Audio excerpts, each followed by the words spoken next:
नहीं आता है कि मैं ना मैट्रिक्स बोलूँ और मेरा तो मैट्रिक्स ऐसा जुड़ा हुआ है कि मेरे को मैट्रिक्स नाम से मैट्रिक्स मूवी की याद आती है, जिस द हार्श रियलिटी एवरीवन। तो मैट्रिक्स में क्या होता है, मैट्रिक्स एक रिप्रेजेंटेशन है, मैट्रिक्स एक representation of rose and columns, है ना।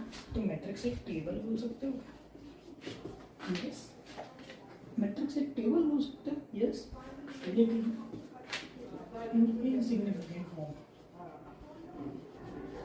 मैं बोल सकता हूँ, इनसिग्निफिकेंट फॉर्म में अपने विजुअल्स में, है ना। एक मैट्रिक्स को मैं एक टेबल बोल सकता हूँ अपने विजुअल्स में, हालांकि वह है तो representation of rose and columns. ठीक है, थोड़ा और अच्छे से जाना चाहिए मैथमेटिकली, है ना। मैथमेटिकली रेड कलर से लिख रहे हैं, mathematically matrix is a rectangular representation of rows and columns.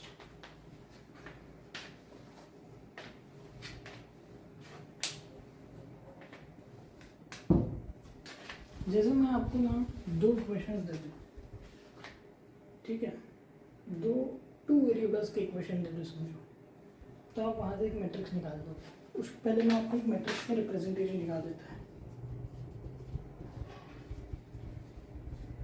एक मैट्रिक्स का रिप्रेजेंटेशन बता रहा हूँ मैं आपको, तो देखो ये का मैट्रिक्स ए है, A11 A12 A13 A21 A22 A23 A31 A32 A33, यहाँ पे एक मैट्रिक्स दिख रही है।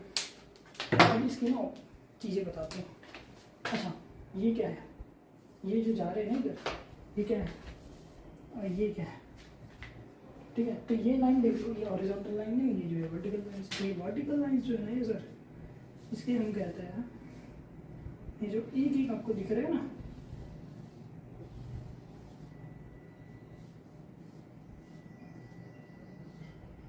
ये एक एक दिख रहे हैं, तो अलग लाइन से रिप्रेजेंट करते हैं, कंफ्यूज हो रहे हैं। इन्हें कहते हैं सर कॉलम्स। बहुत सिंपल सी चीज़ है, ठीक है, जिसको नहीं पता है तो देख लो। अभी हम तो इस ये हॉरिजॉन्टल वाले क्या होंगे वो देखना है, तो यहाँ पर बना देता हूँ, यहाँ पर बना देता हूँ।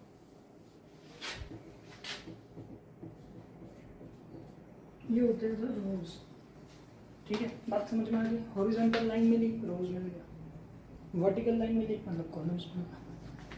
यहाँ पर इसका ऑर्डर जो होता है m क्रॉस n होता है, तो यहाँ पर m क्या है, नंबर ऑफ, और n क्या है, नंबर ऑफ। चलो तो देखते हैं क्या होगा। तो ये है नंबर ऑफ रोज और ये है नंबर ऑफ कॉलम्स, ठीक है, बात समझ में आ रही। धन्यवाद। इसी को हम ऐसे रिप्रेजेंट कर देते हैं, ए ऑफ आई जे एलिमेंट है for m cross n matrix, देख लो। और यहाँ पर जो हमारा m है वो 3 है, कॉलम्स भी 3 है, तो मैट्रिक्स जो होगा वो 3 क्रॉस 3 का होगा, बराबर, ठीक है। Okay okay, got it. What is I and J? Yes, I and J जो भी हो गया, ये आपका ना रेंज करेगा, इनकी रेंज होगी 1 से लेके n तक, ठीक है, 1 से n तक।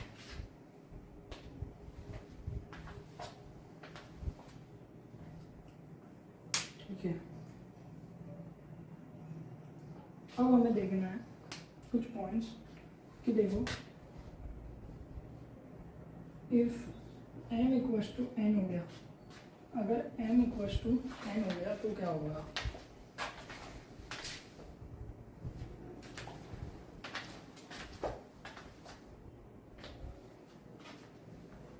तो if m equals to n हो गया मतलब नंबर ऑफ रोज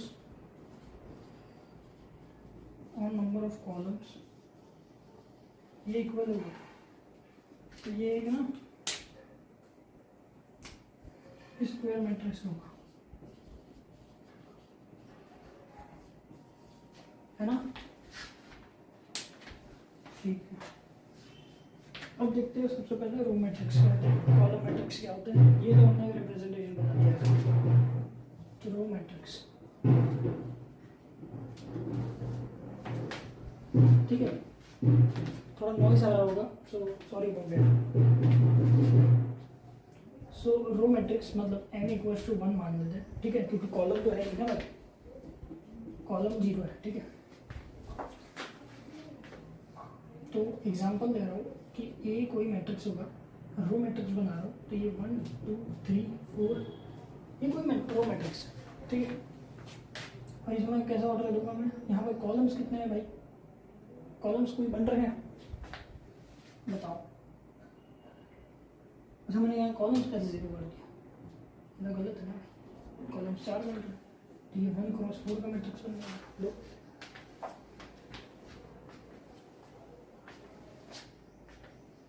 है ना, आप कोई भी एलिमेंट्स रखो, आइदर नेगेटिव हो, कॉम्प्लेक्स नंबर हो, कुछ भी हो, ऐसा कहीं नहीं लिखा है कि रियल नंबर होनी चाहिए कुछ, आप इटरेशनल रखो, कुछ आप अल्फ़ाबेट्स रखो, कुछ भी रखो, ठीक है। ये हो गया रो मैट्रिक्स। अब आ जाए कॉलम मैट्रिक्स, कॉलम मैट्रिक्स, ठीक है। अब यहाँ पर ना n फिक्स है सर, n फिक्स है, तो एग्जाम्पल ए ही ले लो, -1 25 49 36, ठीक है। और हमने m क्या लिया है 4, मैट्रिक्स ये होगा 4 क्रॉस 1, ये हो गया कॉलम मैट्रिक्स, ये हो गया कॉलम मैट्रिक्स, ठीक है। एक और मैट्रिक्स होती है, वो होती है null matrix, null matrix. Null matrix क्या होती है, if all elements in a matrix are 0, if all elements in a matrix are 0, ये सारे एलिमेंट्स अगर 0 है तो नल मैट्रिक्स हो जाएगी। रिप्रेजेंटेशन चाहिए इसका, नहीं चाहिए, अरे नहीं चाहिए तुम कर ले जाओगे, बना दे 0 0 0 0, ये है 2 क्रॉस 2 का मैट्रिक्स, स्क्वायर मैट्रिक्स बी 0 0 0 0 0 0, इसका ऑर्डर बताओ सर, यूट्यूब है 3 क्रॉस, गलत है 2 क्रॉस 3, ठीक है। ये हो गया नल मैट्रिक्स, और भी टाइप्स हो गए, ओके। तो ये तो बहुत बेसिक सी चीज़ थी, ठीक है। अब थोड़ा मूव फॉरवर्ड करते हैं, ठीक है। अभी तो हमने चीज़ें देख ली बेसिक से, ठीक है। अभी हम ना टाइप्स के ऊपर पढ़ते हैं मैट्रिसेस के, तो टाइप्स ऑफ स्क्वायर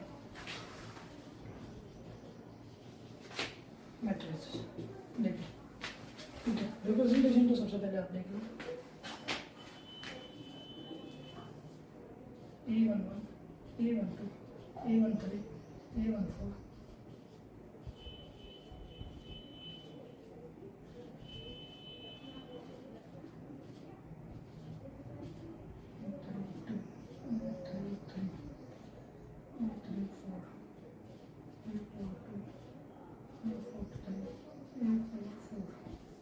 ये मैंने मैट्रिक्स बनाएंगे, ऑर्डर इसका वो क्रॉस 4, ठीक है। स्क्वायर मैट्रिक्स है रोजन को सर से, ठीक है। रोज क्या है, कॉलम्स क्या है, हमने अभी अभी देखा। अभी ना डायगोनल्स की बात करता हूँ, तो ये डायगोनल है, ये क्या है सर, ये डायगोनल है, हाँ बोलता हूँ इसमें एक और डायगोनल है, हाँ है, ये है, अरे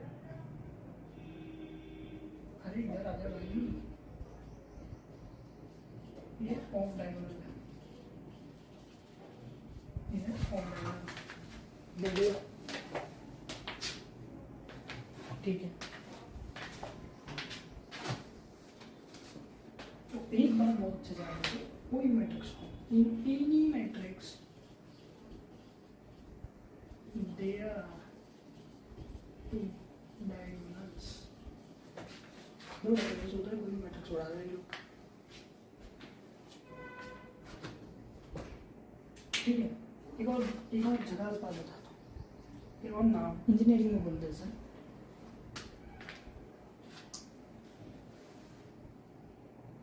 इसे ना मेन डायगोनल बोलते हैं, ये वाला, और इसे ऑफ डायगोनल को ना प्रिंसिपल डायगोनल बोलते हैं,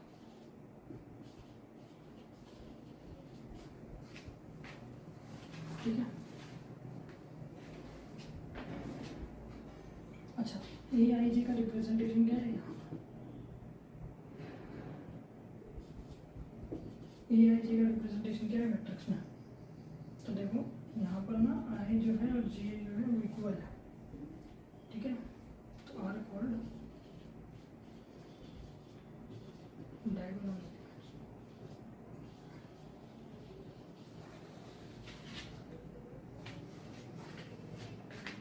अब मैं ना ए आई जे का ही थोड़ा सा नोट लिख देता हूँ तो आपको अच्छा रहेगा देखने के लिए, ठीक है। इसके लिए first four diagonal elements,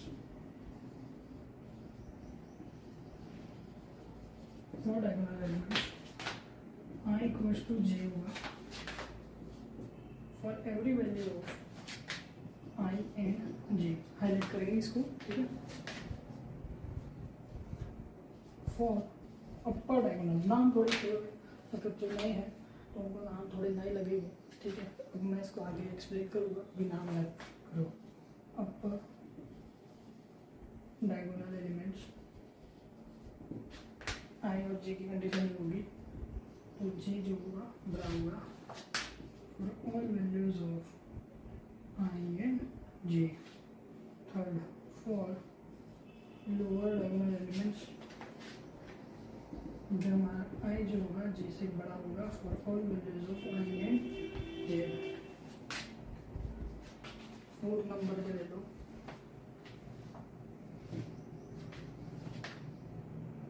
for of diagonal ले लेते हैं ना,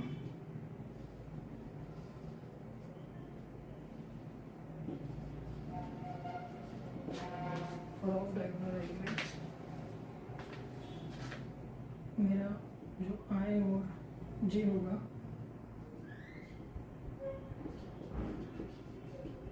आई और जे मेरा यहाँ अनइक्वल होगा, ऑफ डायगोनल है अनइक्वल होगा, अच्छे से बना लेते हो, कोई कंफ्यूजन नहीं। अपर डायगोनल हो गया, लोअर डायगोनल हो गया, डायगोनल हो गया, ऑफ डायगोनल हो गया, एक और कुछ बच रहा है, करस्पॉन्डिंग, फॉर करस्पॉन्डिंग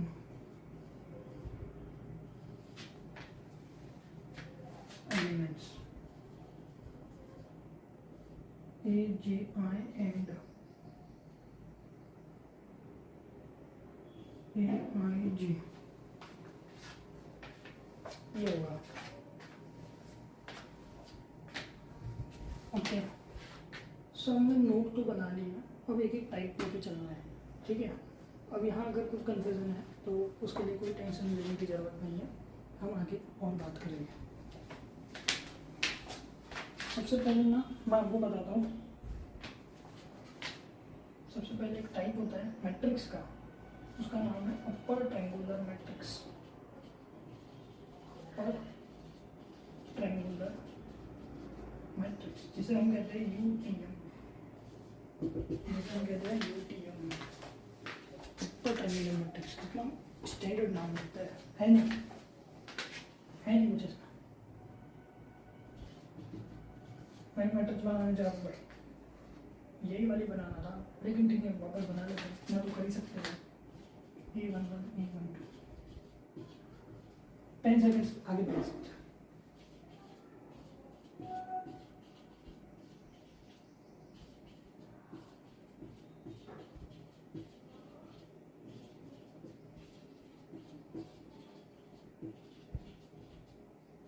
अरे को ज़्यादा स्किप तो नहीं कर दिया, ठीक है। आ जाओ, अपर ट्रायंगुलर मैट्रिक्स बना रहे हैं। नाम समझ में आ रहा है, ऊपर में अपर और ट्रायंगुलर मतलब ऊपर ट्रायंगल, ऊपर ट्रायंगल मैट्रिक्स, नाम में सब कुछ हुआ था। तो ऊपर ट्रायंगुलर मैट्रिक्स बोलता है कि डायगोनल को, डायगोनल क्या करता है, डिवाइड करता है ना। तो मैं सबसे पहले यहाँ ढूंढूंगा डायगोनल, तो ये मेरे को मिल गया डायगोनल। अब हमेशा ना हम लोग ना मेन डायगोनल्स का इसे काम चलाते हैं, ठीक है। हमेशा जिस पे परमानेंट डायगोनल जिसको आप हमेशा यूज़ करते हो फॉर द इंटरप्रेटेबिलिटी। अब इसने क्या किया, इसने ना दो पार्ट्स में डिवाइड कर दिया पूरा मैट्रिक्स को। तो मैं बोल सकता हूँ, अगर मैंने बोल दिया कि मेरा कुछ डेटा था और मैंने डायगोनल एलिमेंट से इसे काट दिया, तो ऊपर में बचा क्या, यहाँ डेटा 1 बच गया, डेटा 2 बच गया, डेटा 3 डायगोनल का था, है ना। और सभी क्या है, इक्वल। तो बस तेरे को ये ऊपर में मैट्रिक्स बन रहा है, अपर ट्रायंगल भी है, देखो ये ट्रायंगल दिखा है, राइट एंगल ट्रायंगल दिखा है, मेरे को तुमको दिखाना पड़ेगा। ये देखो, ये मेरे को राइट एंगल ट्रायंगल दिख रहा है, तो ऊपर ट्रायंगुलर मैट्रिक्स दिख गया। तो नीचे क्या होगा, बस भाई यही तो आप मान खा जाते हो। नीचे क्या होगा सोचते हो तुम, ऊपर में आंसर मिल गया, तो नीचे में क्या होगा, नीचे में कुछ नहीं होगा। और कुछ नहीं को हम लोग क्या बोलते हैं, जीरो गलत लिख दिया और minus.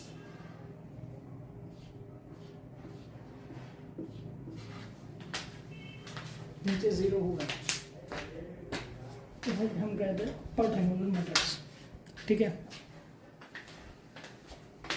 There is no need to write any type of definition for this, आप बस मैट्रिक्स को समझो, इसे हम अप्लाई कर लेंगे अपने क्वेश्चंस में।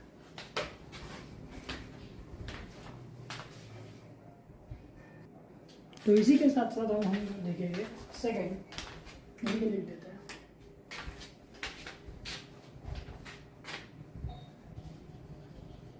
Lower triangular matrix, lower triangular matrix. देखो शॉर्टकट स्टैंडर्ड नाम है, एनीथिंग वही वापस से मैट्रिक्स बनाना है भाई।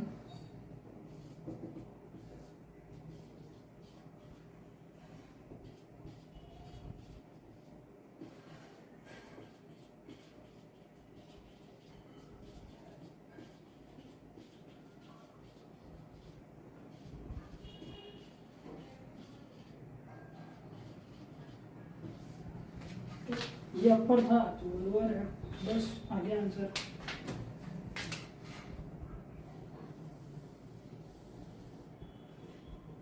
राइट एंगल ट्रायंगल नीचे बनाना है, इस बार लोअर लिखा था, यहाँ पर कम कर देंगे, कुछ नहीं।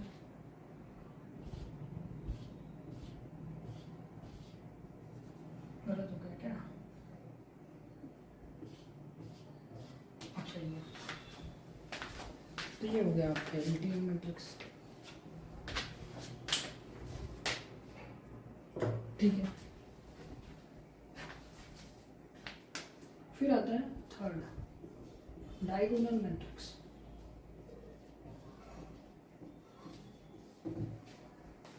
डायगोनल मैट्रिक्स, अब ये क्या होता है, अब आप बोलेंगे कि जो आपने सबसे पहले मैट्रिक्स बनाया था, इसके पहले मतलब जब जीरो नहीं किया था तो उसके पहले बस उसमें एक डायगोनल बना दो, वही डायगोनल मैट्रिक्स है। क्या सही हो आपको लगता है? नहीं, डायगोनल मैट्रिक्स की प्रॉपर्टी है ये कि डायगोनल जो भी एलिमेंट्स है वो एलिमेंट्स हो गए और जो करस्पॉन्डिंग एलिमेंट्स है वो जीरो हो गए, ठीक है। लिख नहीं रहा बना के अब लिख लो।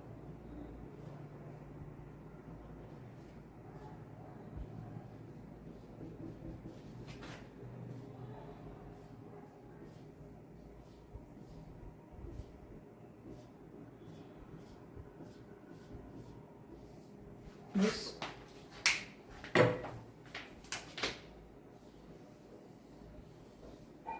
This is the diagonal matrix.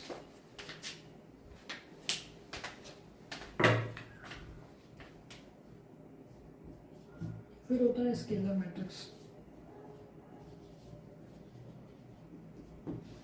Scalar matrix क्या होता है?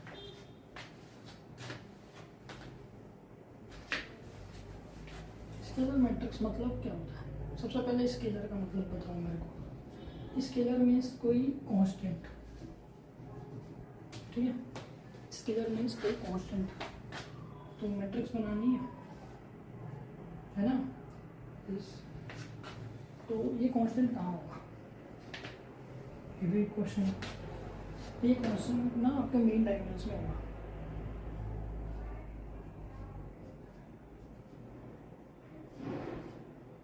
ठीक है, इसका भी एक बहुत बड़ा क्वेश्चन है। कैसे? आपने कैसे बोले कि इसका जो कांस्टेंट है वो आपके डायगोनल्स में होगा, ये हम लोग कैसे बोले? ये आप सोचो, 1 मिनट का नहीं सोचो, 1 मिनट ज़्यादा ले लिया, 1 सेकंड के लिए सोचो, ये तो बहुत कम हो गया, 5 सेकंड के लिए सोच लो। ठीक ठीक है। यहाँ पर मैंने बोल दिया आपको कि स्केलर आपके डायगोनल्स में होंगे। क्यों? क्योंकि अगर पूरी जगह रखते हैं तो स्केलर मैट्रिक्स में हो, डायगोनल 0 कर दो तो मैट्रिक्स ही नहीं है वो। अब वो कैसे? क्योंकि हम यहाँ पर एक और चीज़ पढ़ते हैं, डिटर्मिनेंट्स, है ना, जो कि मैट्रिक्स का एक बहुत बड़ा फैक्टर है। तो इसको हम जब सॉल्व करेंगे तो डिटर्मिनेंट ऑफ ए की आएगा, मतलब कोई स्केलर आएगा। ठीक है, कि मैंने कोई स्केलर और कांस्टेंट क्वांटिटी नहीं रखी थी। ठीक है, इसको मैं एक और तरीके से लिख सकता हूँ। मैं बोलूँगा 1 0 0 0 1 0 0 0 0 1 0 0 0 0 1 और फिर इसको k से मल्टीप्लाई कर देता, है ना।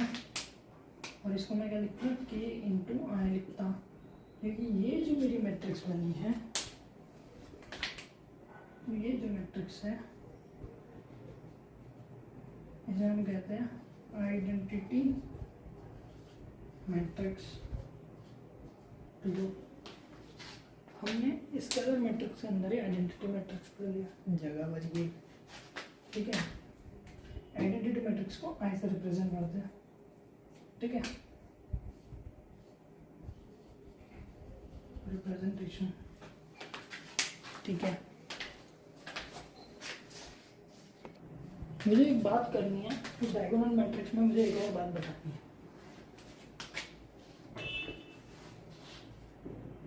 इसको आप अगर ऐसे लिखते हो, M cross N, A I G of M cross N G, ठीक है, such that A of I J 0, A of I J will be 0 अगर मेरा I is not equal to J है, या at least one element must be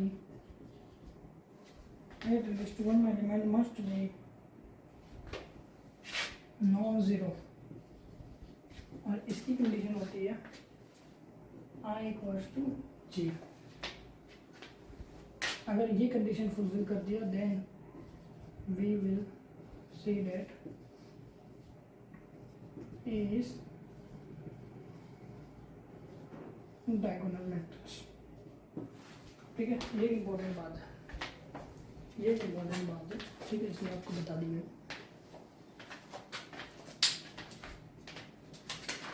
ये important बात है भाई। उसके बाद देखो, हमने आइडेंटिटी मैट्रिक्स पे ऐसे ही देख ली थी, लेकिन उसको अच्छे तरीके से देखनी चाहिए।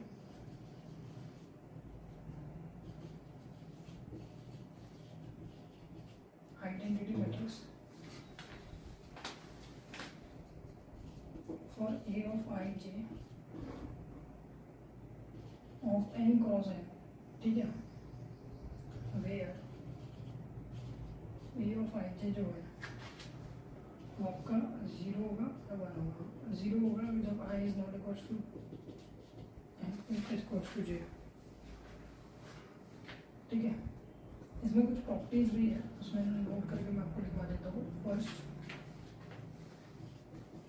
या आप कोई मैट्रिक्स को आइडेंटिटी मैट्रिक्स से मल्टीप्लाई करो, या कोई आइडेंटिटी मैट्रिक्स को कोई मैट्रिक्स से मल्टीप्लाई करो, उसमें कोई चेंज नहीं आएगा। ठीक है। सेकेंड प्रॉपर्टी, अगर आप कोई मैट्रिक्स को नल मैट्रिक्स से मल्टीप्लाई करो या कोई नल मैट्रिक्स को मैट्रिक्स से मल्टीप्लाई करो तो वो नल मैट्रिक्स बन जाएगी। ठीक है। अगर आप कोई मैट्रिक्स को प्लस या माइनस करो नल मैट्रिक्स से, ठीक है, या वाइस वर्सा करो, तो यहाँ पर जो भी चेंज होगा ये होगा। वाइस वर्सा मत करो क्योंकि वो निगेटिव में आ जाएगा। ठीक है। सो यहाँ पर आई जो है मेरा नल मैट्रिक्स है और ओ जो है मेरा आई जो है आइडेंटिटी है, सॉरी, तो ओ जो है वो नल मैट्रिक्स है। तो ये कुछ प्रॉपर्टीज थी, बेसिक्स थी।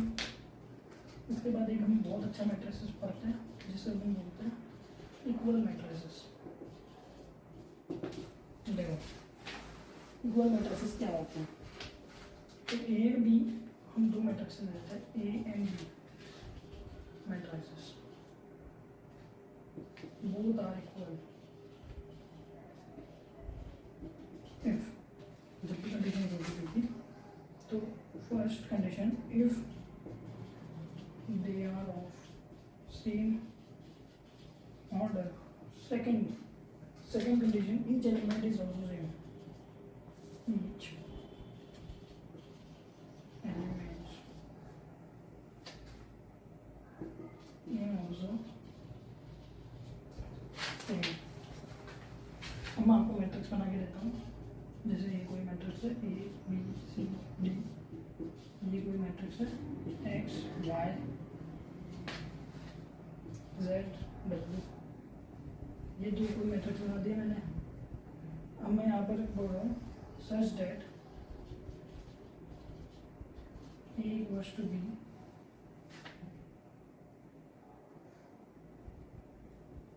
That is A equals to X, B equals to Y, C equals to Z and D equals to W.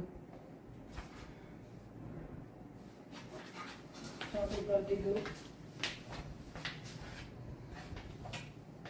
इसको एक बार एक्सप्लेन कर देता हूँ। तो मैंने क्या किया, ए एंड बी कोई मैट्रिक्स है, ये दो ऑर्डर्स फॉलो करने चाहिए बस। पहला कि they are of same order, तो देखो ये 2x2 का मैट्रिक्स है, ये भी 2x2 का मैट्रिक्स है, ऑर्डर सेम हो गया। Each element is also same, तो A equals to X, B equals to Y, हम तो बोल ही कह रहे हैं ना वो, यस, सो लाइक दैट। ठीक है। तो ये इक्वल मैट्रिसेस ना एक कॉन्सेप्ट, छोटा सा कॉन्सेप्ट है कि हमें मैट्रिक्स फाइंड करने में पता करें।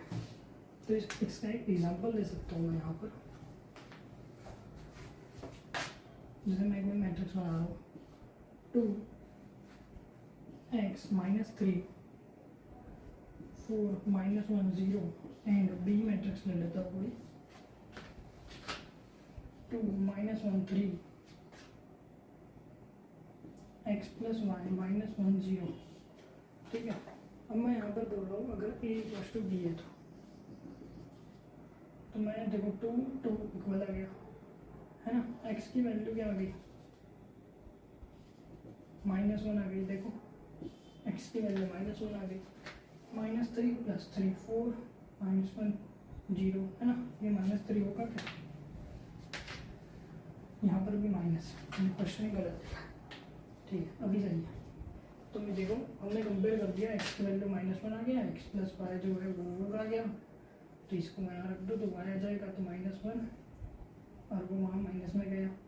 चलो करते हैं, -1 + y = 4, तो यहाँ प्लस में गया ना भाई, तो ये y आ गया 5। बस इस टाइप के क्वेश्चन के लिए इक्वल मैट्रिसेस बनाया गया, क्यों बना गया।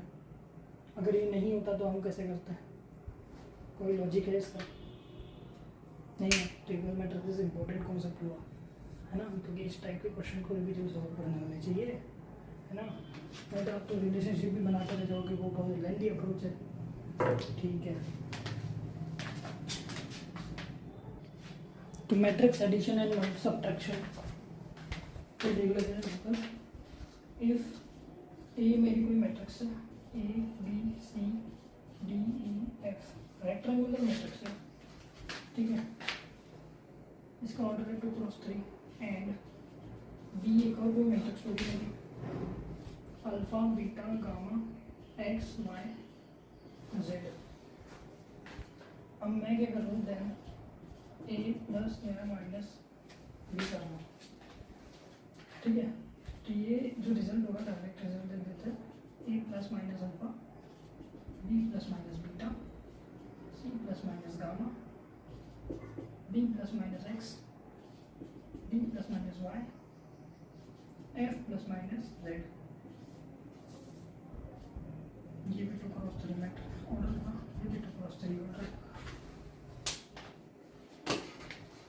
अभी एक बहुत इंपॉर्टेंट बात, this can be possible whenever m n of both a and b must be equal। देखो ऑर्डर सेम था, हमारी यही बात है, ठीक है। और ये generally and generally uses commutative law of addition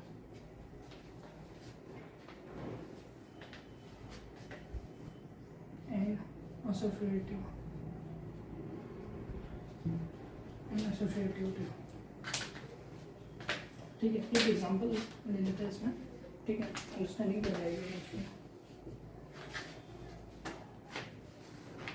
मैं कोई ए ले लेता हूँ, 2 - 1 1 4 1 0, और बी मैट्रिक्स ले लेता हूँ 0 4 -1 2 1 3, ठीक है। और एक और एग्जांपल लेंगे भाई, यहाँ पर दिया हुआ है 2 1 4 2, और एक और ले लेंगे 2 6 5 3 7 4,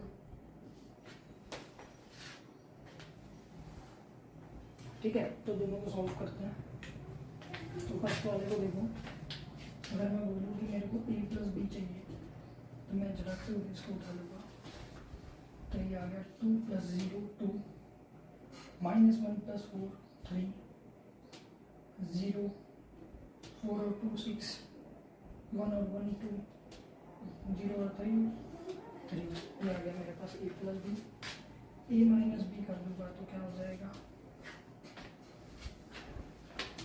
a माइनस बी अगर मैं करूँगा, मतलब a माइनस बी आप लिख के करोगे तो और अच्छा रहेगा।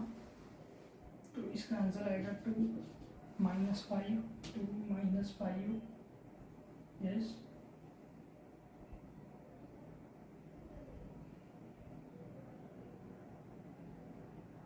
2 2, यहाँ पर आएगा 1 0 और ये आएगा -3। ए प्लस बी आ गया और ए माइनस बी आ गया, ठीक है।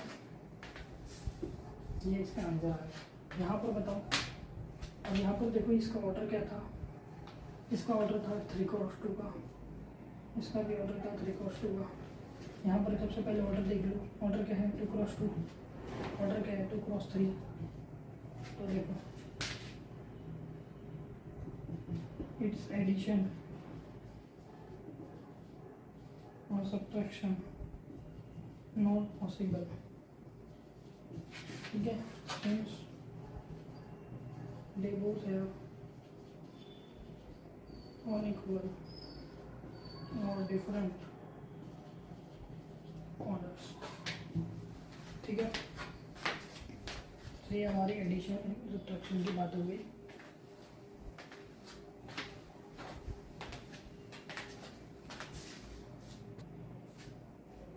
Matrix multiplications,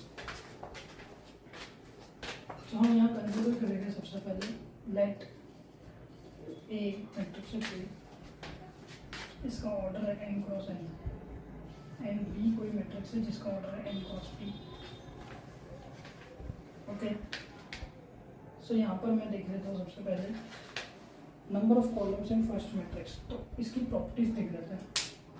number of columns, इसकी प्रॉपर्टी ये है कि number of columns in first matrix will be equals to number of rows in second matrix।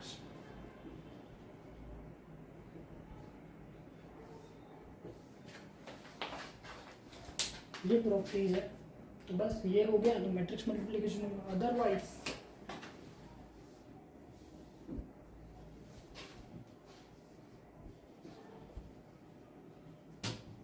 Matrix multiplication not possible. ये इसलिए मैं लिख रहा हूँ क्योंकि यहाँ पर लोग गलती करते हैं, ये रूल फॉलो नहीं करते, सीधा मल्टीप्लाई कर देते हैं और आंसर लिख देते हैं, तो ये गलत है।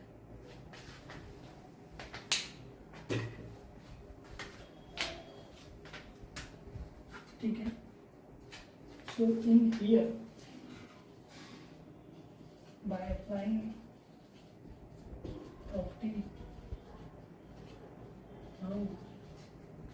आपका जो n इक्वल्स टू n हो रहा है, देखो, तो आपका जो भी रिजल्टेंट मैट्रिक्स होगा ए बी, इसका ऑर्डर होगा m क्रॉस p। ठीक है, एग्जांपल ले लेते हैं, भाई। ठीक है, ये क्या है, resultant multiplicate matrix of A and B. Example ले लेते हैं, लेट एक्स कोई मैट्रिक्स है 2 क्रॉस 3 का, और वाई कोई मैट्रिक्स है 3 क्रॉस 5 का। 5 थोड़ा बड़ा नंबर हो गया 4 का,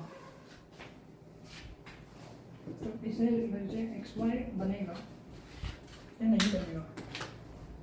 तो देखो यहाँ पर 3 और 3 इक्वल है ना, 3 और 3 इक्वल, और ये मैट्रिक्स बना लेंगे 2 क्रॉस 4 का, बस से आपका रिजल्टेंट मल्टीप्लिकेटेड मैट्रिक्स है।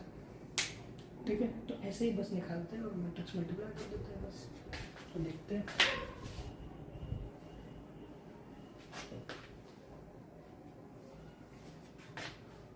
ठीक है। अगर मैं बोलूँ कि मैं इसका ऑर्डर चेंज कर देता हूँ, फिर क्या होगा, मतलब मैं इसे yx बनाता हूँ, क्या मैं लिख सकता हूँ इसे? नहीं लिख सकता। ठीक है, ये कौन सी कैटेगरी हो गई है, ये नॉट डिफाइंड की कैटेगरी हो गई, ये डिफाइंड था इसलिए हो गया। ठीक है, अब बस कुछ नहीं, हम एक एग्जांपल लेते हैं, कैसे समझते हैं मैट्रिक्स मल्टीप्लिकेशन को, यही है रूल। तो बस, तो ये एक प्रॉब्लम आ गई है हमारे सामने, इसे सॉल्व करते हैं। तो ए बी निकालना है, इसका ऑर्डर है 2 क्रॉस 3 का, इसका ऑर्डर है 3 क्रॉस 2 का। तो can be possible, yes 2 cross 2 का मैट्रिक्स बनेगा। तो सबसे पहले इजीएस्ट वे में करते हैं, शॉर्टकट नहीं चलेगा यहाँ। 2 - 1 4 0 1 2, जिससे जैसा का वैसा लिख दो, बी मैट्रिक्स लिख दो 1 - 1 2 0 3 4 3 क्रॉस 2। देखो यहाँ 3 और 3 बन गए हैं, मैट्रिक्स पॉसिबल होगा। बस अभी मुझे क्या करना है, इसे उठा के इसके साथ मल्टीप्लाई करना है और इसके साथ मल्टीप्लाई करना है, फिर अगेन इसके साथ करना है। ठीक है, बताता हूँ। सबसे पहले ये वाले देखो, R1 को R1 R2 C1 C2 C3 है ना, और यहाँ पर क्या है C1 C2 R1 R2 R3 dash dash वाले, ठीक है। तो ऑपरेशन बता दो, सबसे पहले मैं R1 को उठा के C1 डैश के साथ मल्टीप्लाई कर दूंगा, R1 इंटू C1 डैश, ठीक है। मैं ऐसे ही मैट्रिक्स लिख रहा हूँ, ठीक है। 2 का बनेगा वो तो फिक्स है, ठीक है। ये इनिशियल स्टेज में आपको ये पता होना चाहिए। उसके बाद मैं R1 इंटू C2 डैश करूँगा,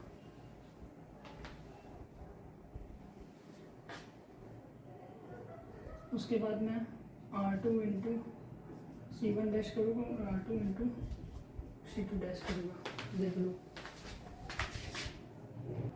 यस, तो अभी मेरे को इसका वैल्यू चाहिए, ठीक है।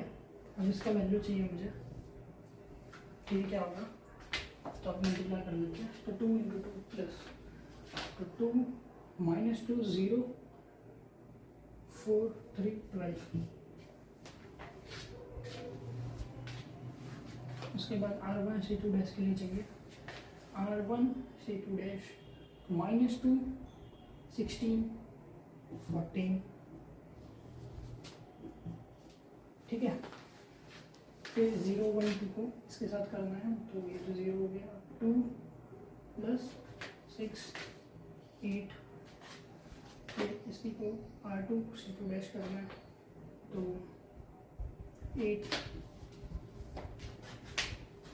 तो देखो बहुत अच्छे तरीके से मेरे पास यहाँ पर अपना मल्टीप्लिकेशन मैट्रिक्स आ गया है ना, ठीक है। उसके बाद भी ये सेम है भाई, लिख दो पहले मैट्रिक्स को, तो इंटरप्रेटेबिलिटी अच्छी जमती है। अभी मैट्रिक्स 1 -1 2 0 3 4, ऑर्डर है 3 क्रॉस 2 2 -1 4 0 1 2, इसका ऑर्डर है 2 क्रॉस 2। तो पहले देखो मैट्रिक्स मल्टीप्लाई होगा, हाँ 2 और 3 है ना। अगर ये 2 की जगह कोई और नंबर रहता तो नहीं हो सकता, ठीक। तो यहाँ पर अब मैट्रिक्स जो बनेगी मेरी, वो बनेगी 3 क्रॉस 3 की मैट्रिक्स, 3 क्रॉस 3 की मैट्रिक्स बनेगी। अभी क्या करेंगे, तो बस मैट्रिक्स पहले लगा लेते हैं अपन, R1 R2 R3 C1 C2 R1 dash R2 dash C1 dash C2 dash C3 dash. अब इसमें हमें मल्टीप्लाई करते हुए चलना है, तो कैसे कर सकते हैं सोचो एक बार। ये 1 ये 2, सोचो भाई, बहुत अच्छी कंडीशन बनती है इसमें।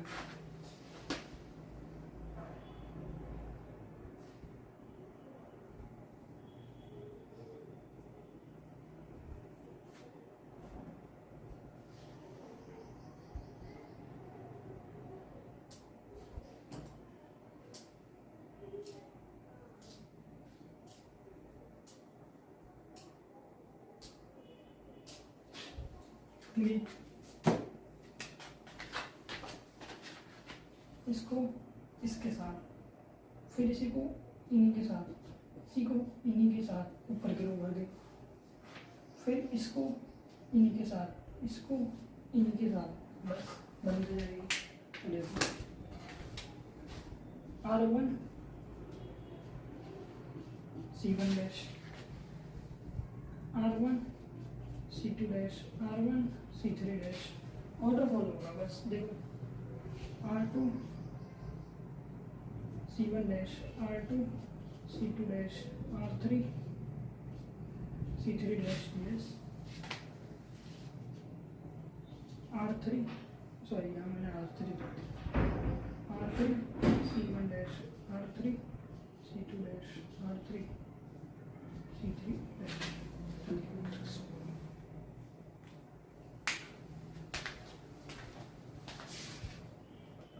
तो अगर मेरे पास यहाँ पर 4 क्रॉस 4 का भी मैट्रिक्स मल्टीप्लिकेशन होने आता, तो मैं ना ये कंडीशन याद कर देता और इसमें एक एक चीज़ बढ़ा देता। क्या, R1 C डैश 4, यहाँ पर R2 C डैश 4, R3C-4।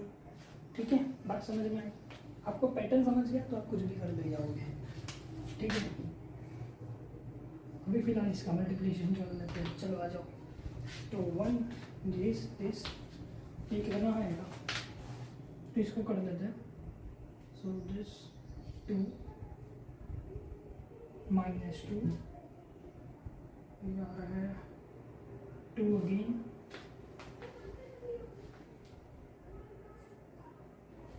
-4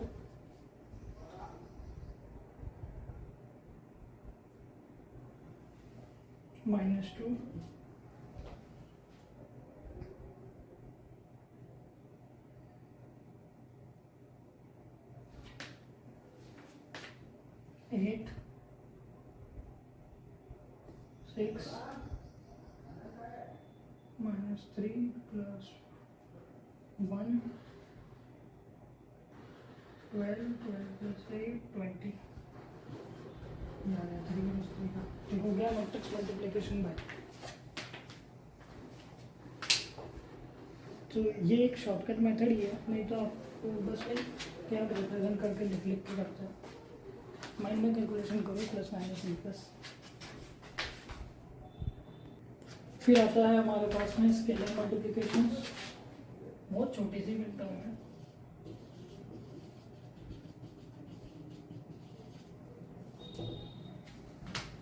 तो इसमें क्या होता है, जैसे कि आप कोई मैट्रिक्स ले लो, late A B C D E F, ये कोई मैट्रिक्स है। इसका ऑर्डर जो है ये है 2 × 3। अब मैं बोल रहा हूँ let's multiply with K which is any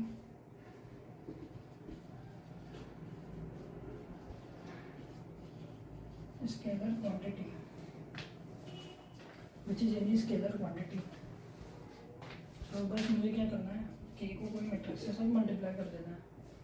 तो अब यहाँ क्या होगा, तो K × A B C D E F, मतलब KA KB KC KD KE KF, ये हो जाएगा। ठीक है, सो एक ठीक कॉन्सेप्ट टाइप बताने के लिए आपको। ओके, अब इसके बाद आता है ट्रांसपोज ऑफ मैट्रिक्स।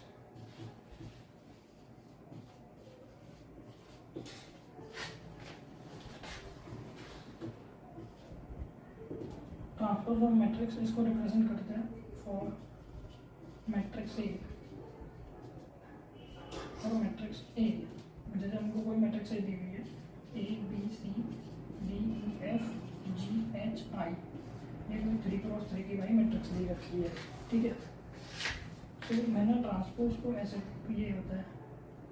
ठीक है, सो ट्रांसपोज ऑफ मैट्रिक्स ए, ये क्या होगा। अब यहाँ पर जनरली क्या होता है, इसका रूल ये है,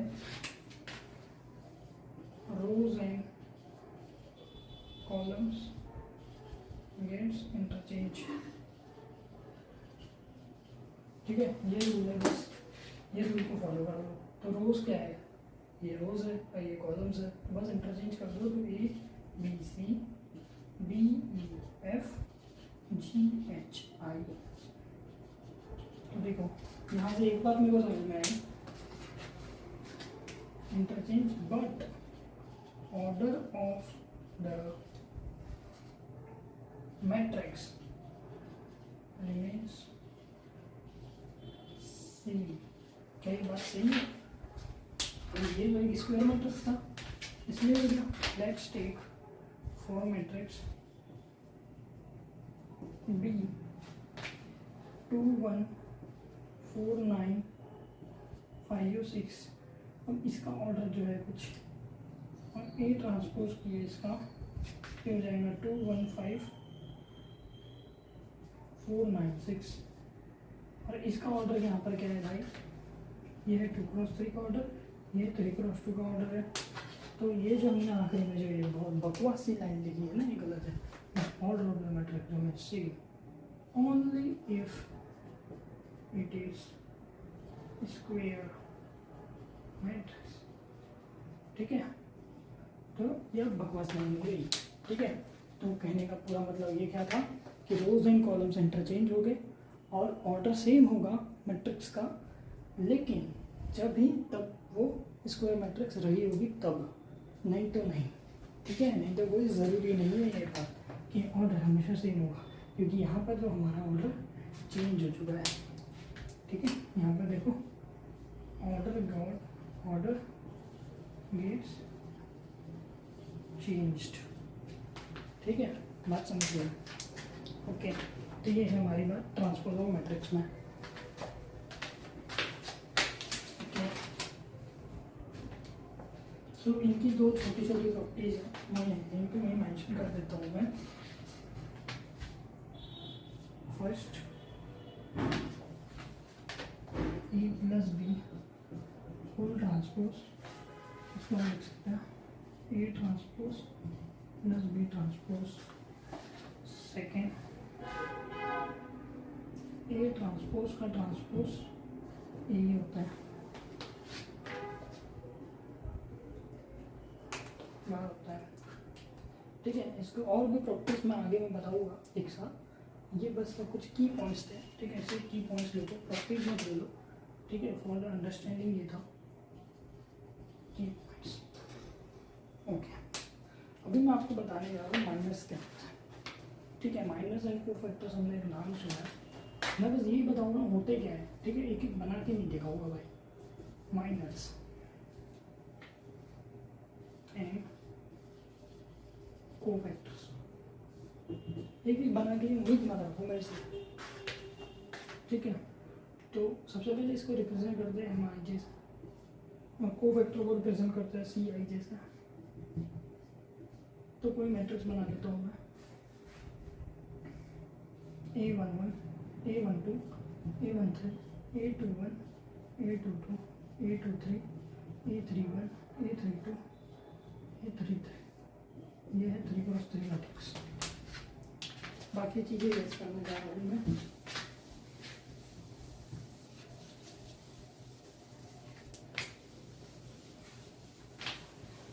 ये जगह का एक्वायर कर देगा अभी, ओके। तो होता क्या है, तो माइनस देखो और कोफैक्टर देखो, इसके लिए मैं माइनस यहाँ लिखने जा रहा हूँ M11। अब माइनस जब मैं क्या होता है, बहुत बेसिक सी बात है, ठीक है। माइनस जो होता है जैसे A11 के लिए, तो ये माइनर हो गया मेरा। अगर ये माइनर हो गया तो इसका जो लाइन्स है, इसका ये लाइन हुआ ना भाई, ये लाइन हुआ और ये लाइन हुआ, ये एलिमेंट्स कैंसिल आउट हो जाएंगे, बचा क्या ये,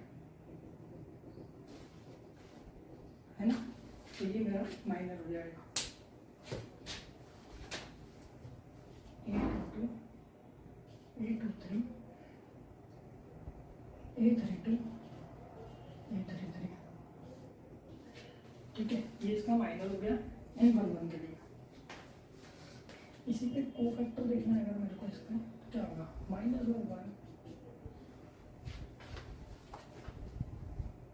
1 + 1 दैट इज I + J, ठीक है। फॉर्मूले पे लिखता हूँ I + J into minor of 1 1, इसको मैं क्या लिखता हूँ फिलहाल 1 + 1 है ना, इसको 2 माइनर ऑफ 1, ठीक है। 2 नहीं लिखते डायरेक्ट, 1 + 1 लिख देता हूँ, ठीक है। हम सॉल्व तो नहीं कर रहे, समझ रहे हैं, ठीक है। चलो M21 का भी बता देता हूँ। अच्छा M21 भी निकाल लो, इसका क्या हो जाएगा, M21 के लिए हमने यहाँ फुल कर दिया, तो दिस एंड दिस कैंसिल हो, बचा क्या ये A12 और A13 A32 और A33, यहाँ पर कोफैक्टर हो जाएगा C21 का -1 2 + 1 इंटू M माइनर ऑफ 2 1। अगर मैं माइनर ऑफ आपको 3 3 का ही पूछ लूँ, डायरेक्ट एंड कर रहा हूँ इसको,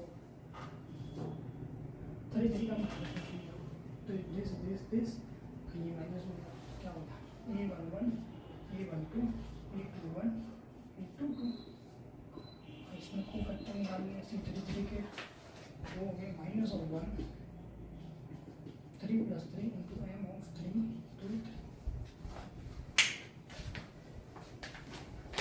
This is all about the minus and two factors.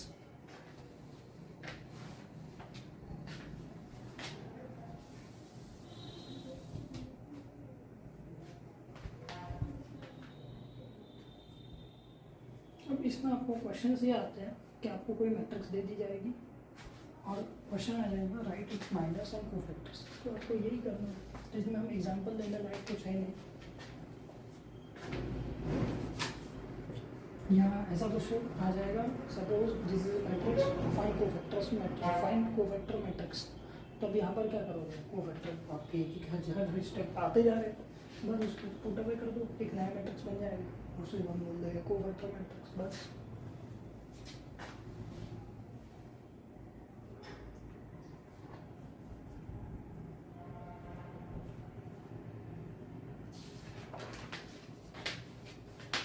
ठीक है. तो कोफैक्टर मैट्रिक्स ऐसे निकाल लेते हैं. ये कोफैक्टर तो जाएगा, कोफैक्टर मैट्रिक्स बनाना है आपको. तो इसका कोफैक्टर मैट्रिक्स यही होगा. आपको एक बार लिख देता हूँ यहाँ पर, मैं तो पूछोगे cofactor matrix of cofactor of A matrix C11 C12 C13. ठीक है, पुट अवे करना है बस, और कुछ नहीं.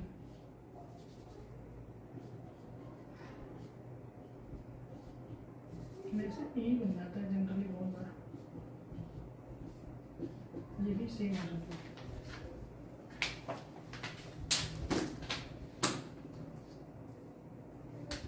ठीक है, अब आते हैं हम एडजॉइंट पे. Adjoint of matrix.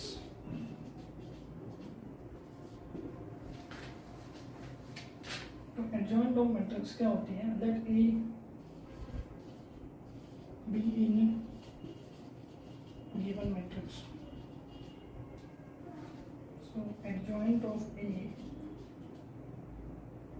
जो होता है वो होता है कोफैक्टर ऑफ ए का ट्रांसपोज.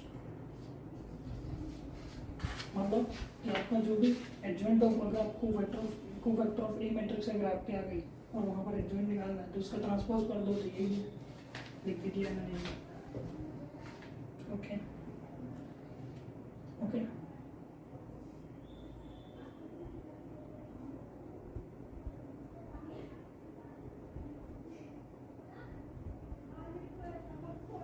ठीक है, और एडजॉइंट ऑफ ए का फॉर्मूला भी है 1/डिटर्मिनेंट of A into cofactor of ए.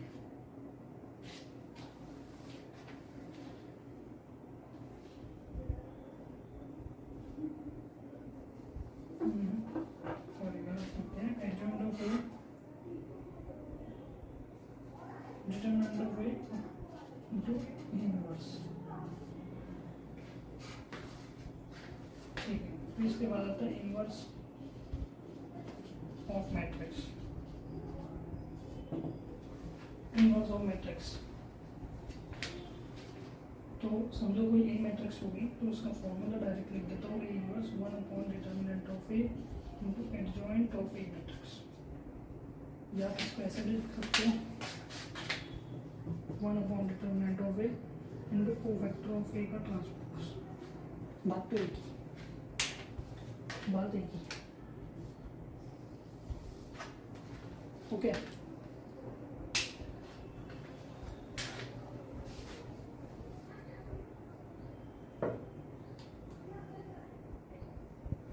अब बात करते हैं सिंगुलर मैट्रिक्स की.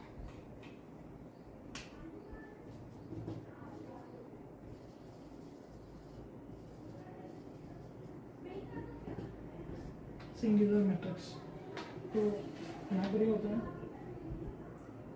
और यहाँ पर ना वेयर डिटर्मिनेंट ऑफ ए जो है ना नॉन जीरो होना चाहिए. ठीक है, अदरवाइज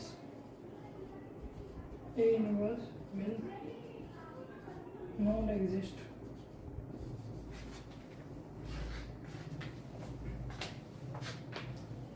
ये एक इम्पोर्टेंट पॉइंट था, ठीक है। ये प्रॉपर्टीज में पूछते हैं।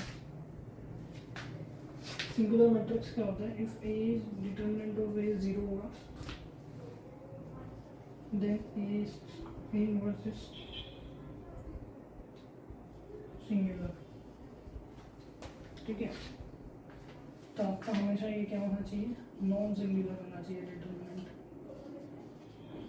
ठीक है।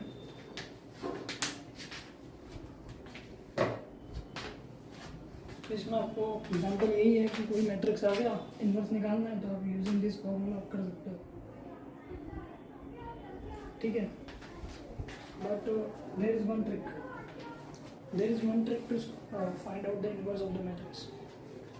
तो वो ट्रिक क्या है हम वो देखते हैं, ठीक है। और वही ट्रिक की मदद से आप एडजॉइंट भी निकाल देते हैं, ठीक है, क्योंकि कोवेक्टर्स निकालना is a too lengthy process. तो हम इन्वर्स निकालते हुए, एडजॉइंट निकालते हुए कोवेक्टर के पास जा सकते हैं, तो हम वो प्रेफर करेंगे, ठीक है। अब यहाँ पर मैं एग्जाम्पल देता हूँ आपको, यहाँ पर एक एग्जाम्पल देता हूँ, छोटा सा एग्जाम्पल देता हूँ। ये एग्जाम्पल है ये कि ए कोई मैट्रिक्स है, -5 7 -8 4, और क्वेश्चन दिया है find A inverse. Using formula वो होता है, आप इसके माइनस को वेक्टर्स निकालोगे, हालांकि बहुत छोटे होंगे, बहुत जल्दी हो जाएगा, ठीक है। आप इसके माइनस को वेक्टर्स निकालोगे, डिटरमिनेंट निकालोगे, और उसके बाद में कोफैक्टर मैट्रिक्स निकालोगे, ट्रांसपोज करोगे, एडजॉइंट मैट्रिक्स निकालोगे, और फिर ये फॉर्मूला आपको जो दिखा हुआ है वो लगाओगे, और फिर कुछ इन्वर्स आपको निकलाएगा, ठीक है। Totally acceptable. मैं कहता हूँ कि तो आप क्या करोगे, ए इनवर्स ठीक है ना, तो आप सीधा ए डिटरमिनेंट ऑफ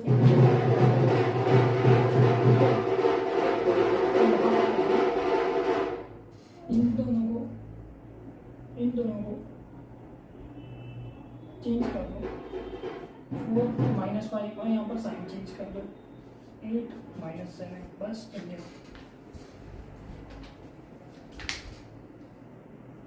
क्या मैं सही हूँ?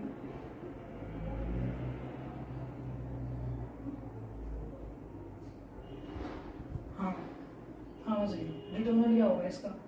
डिटरमिनेंट ऑफ ए निकाल दो, वो क्या है? 4 × -5 -8 × 7, ठीक, कितना हो रहा है? -20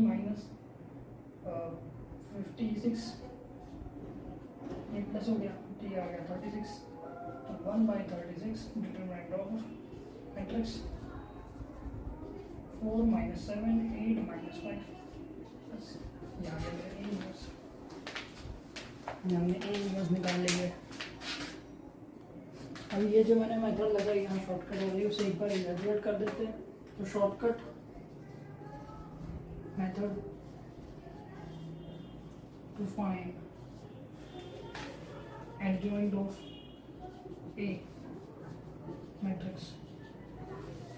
तो देखो मेरे पास ए मैट्रिक्स दी हुई है, समझो A B C D, ठीक है। अब मेरे को निकालना है इसके एडजॉइंट, ठीक है। तो मैं क्या कर दूँगा भाई, मैं इन दोनों को ना इंटरचेंज कर दूँगा, ठीक है। Interchange the diagonal elements,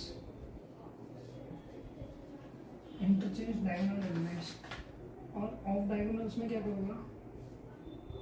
interchange sign convention of diagonal elements,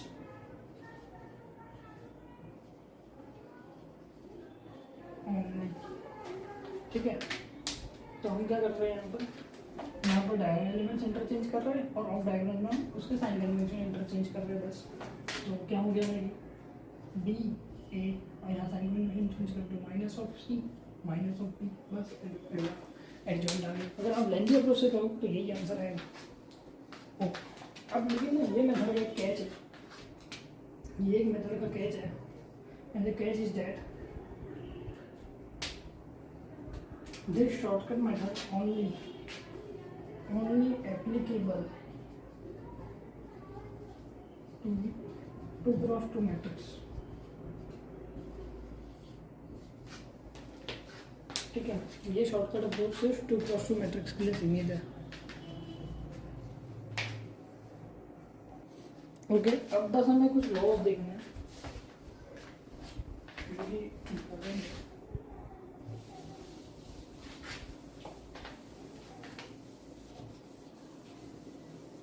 और इनके ऊपर काफ़ी सवाल पूछे जाते हैं काफ़ी कॉम्पिटिटिव एग्जाम्स में।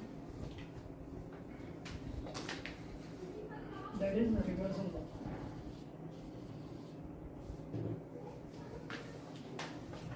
ठीक है, first A B C whole to the transpose, इसे हम लिखते हैं C transpose B transpose A transpose. Second,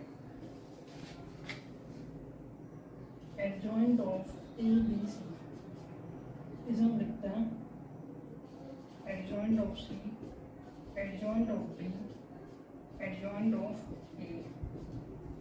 third, A B C whole to the power inverse, इसे हम लिखते हैं C inverse B inverse A inverse. ठीक है, यहाँ पर order must check.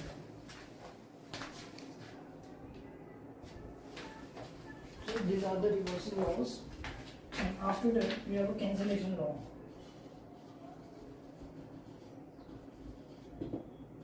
Cancellation law, ठीक है, इन मैट्रिक्स अलजेब्रा। अब बात करेंगे भाई सर कैंसिलेशन तो होता नहीं है, आप कैसे कर रहे हो? नहीं बता रहे कैसे कर रहे हैं। अगर मैंने बोल दिया ए बी इक्वल्स टू ए सी दिया हुआ है, ठीक है, और मैंने बोल दिया इसको बी इक्वल्स टू सी कर दे दो मैट्रिक्स को, तो ये कब होगा? ये बस बताना है मुझे। होता है लेकिन हर टाइम नहीं होता है। ओनली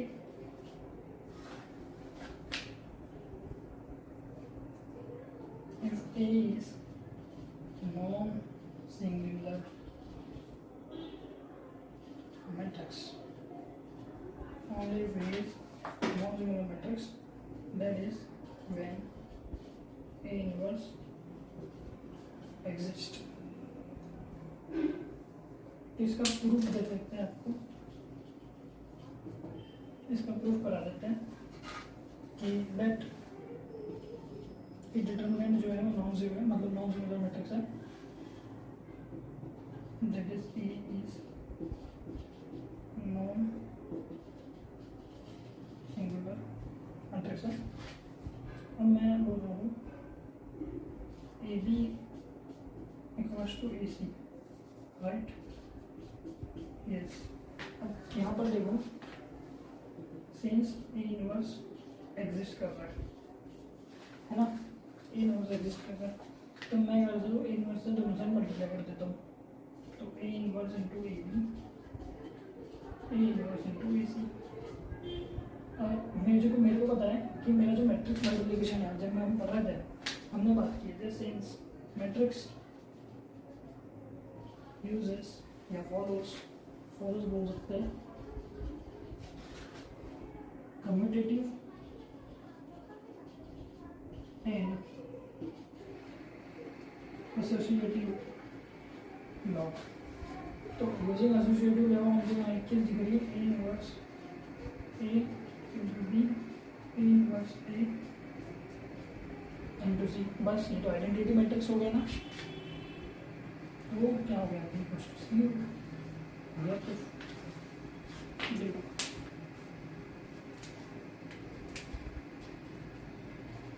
ठीक है, तो हम कैंसलेशन कर सकते हैं जब भी हमारा मैट्रिक्स नॉन सिंगुलर हो, कैंसिल होने वाला मैट्रिक्स। ठीक है, अगर ये नॉन सिंगुलर है बी यहाँ पर, तो कैंसलेशन नहीं होगा।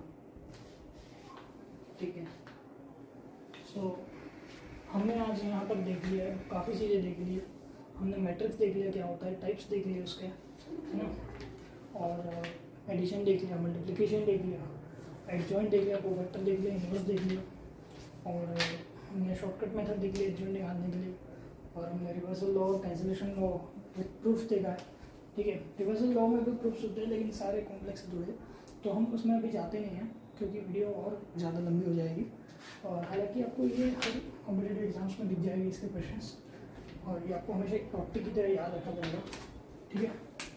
ये एक प्रॉपर्टी है, तो मैंने सीधा उसके रिजल्ट्स लिख दिया, जिसे रिवर्सल लॉ बोलते हैं। And that's it for today. तो this is all about the matrices. ये बेसिक फंडामेंट्स आपको पता होना चाहिए, ठीक है। सो ये हमारा day 1 of learning linear algebra था, और हमने काफ़ी कुछ फंडामेंटल कॉन्सेप्ट्स यहाँ कवर किए, और होप आपको ये सेशन हेल्पफुल रहा होगा।